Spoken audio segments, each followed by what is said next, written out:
பேரறிஞர் அண்ணா தீ பரவட்டும் என்று உரக்கச் சொன்ன ஒரு முழக்கம்தான் தீ பரவட்டும். இந்தி திணிப்பைத்தான் நாம் எதிர்க்கிறோமே தவிர இந்தி மொழியை அல்ல.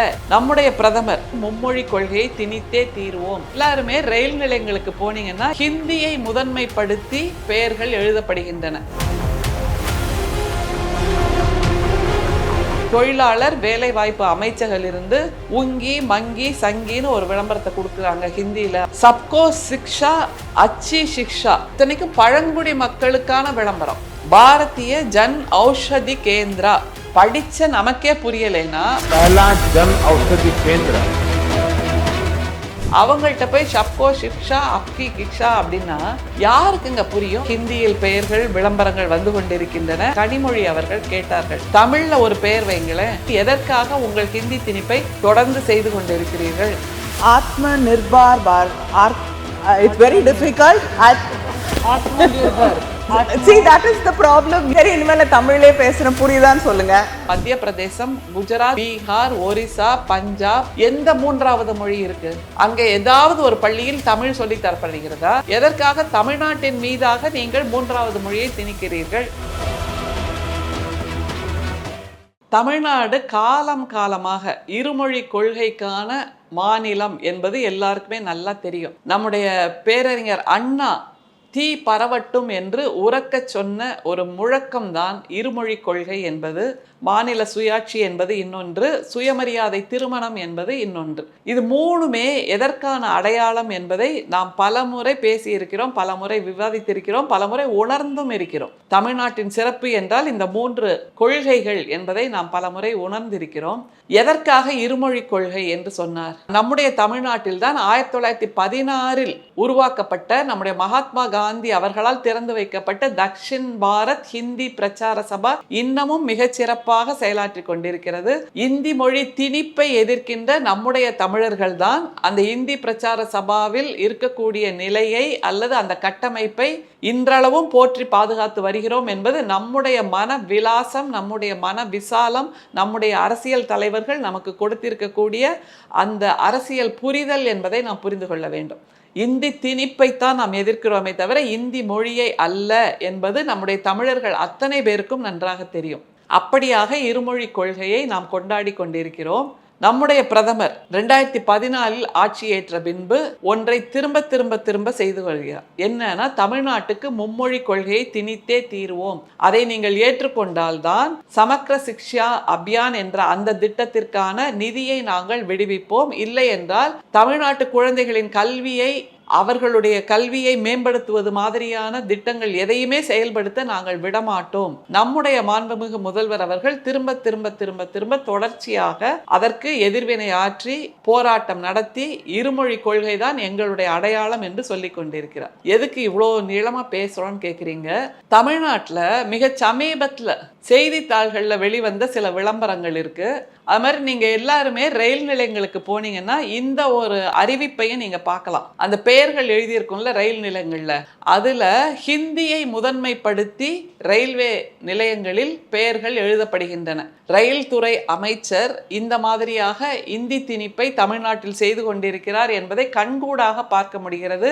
தமிழும் ஆங்கிலமும் பின்னணியில் போக ஹிந்தியை முதன்மைப்படுத்துகின்ற அந்த ஒரு செயலை இந்திய ரயில்வே இப்போது செய்ய துவங்கி இருக்கிறது. அதை விட மிக முக்கியமா செய்தித்தாள்கள்ல வந்த 3 விளம்பரங்கள், அந்த ஹிந்தி வார்த்தையை வாசிச்சு காமிக்கிறேன், அது என்ன சொல்லுது, அது என்ன விளம்பரம் அப்படிங்கிறது புரியவே இல்லைங்க.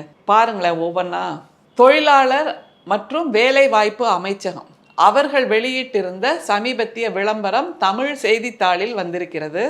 ஜிங்கி மெக்னட் தேஷ்கா ஆதார் உங்கி பென்ஷன் கா சப்னா சாகர்.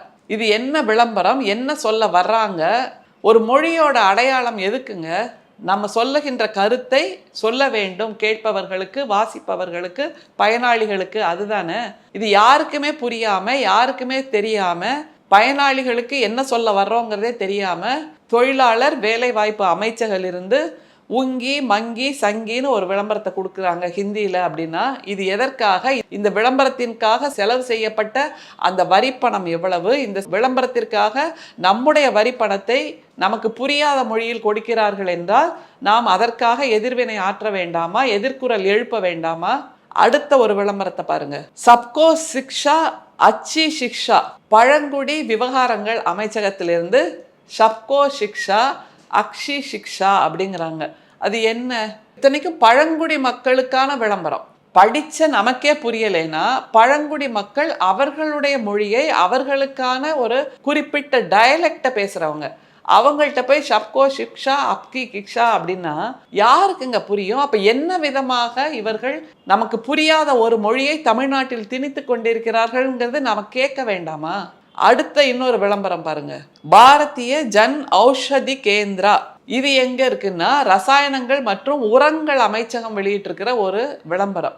பாரதிய ஜன் ஔஷதி கேந்திரா அப்படின்னா மனசுக்கும் இதமாக அந்த மொழி இருக்க வேண்டும், புரிந்து கொள்வதை போல் இருக்க வேண்டும், அல்லது சொல்ல வருகின்ற செய்தி என்ன என்பதை தெரிந்து கொள்வதை போல் இருக்க வேண்டும். அது எதுவுமே இல்லாமல் இப்படியாக ஹிந்தியில் பெயர்கள் விளம்பரங்கள் வந்து கொண்டிருக்கின்றன.